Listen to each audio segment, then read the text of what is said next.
Hello student, this question was asked from meteorology and inspection from manufacturing engineering topic. So the question is like maximum interference in mm after assembly between the bush and the size of the bush is 30 and the tolerance zone is 0.03 to 0.06 and the shaft that is 30 minus 0.02 to 0.04. So the hole and shaft size is given, that is drawn by this figure.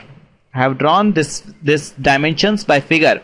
So we know that the shaft diameter is given as 30 minus 0.02. So 30 minus 0.02 means 29.98 and plus 0.04 means 30.04.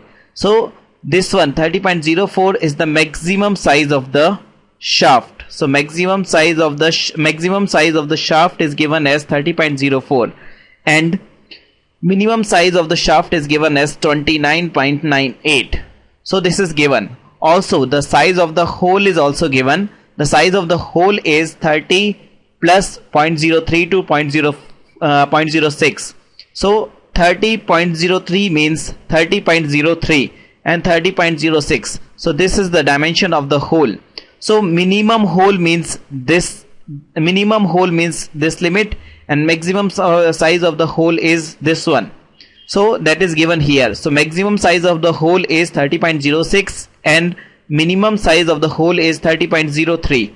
So we know that what is the interference? Interference is equal to maximum size of the shaft and difference between maximum size of the shaft and minimum size of the hole. So 30.04 is the maximum size of the shaft and what is minimum size of the hole, that is given as 30.03. So difference between these two is equal to 0.01 mm and this is your answer. Thank you.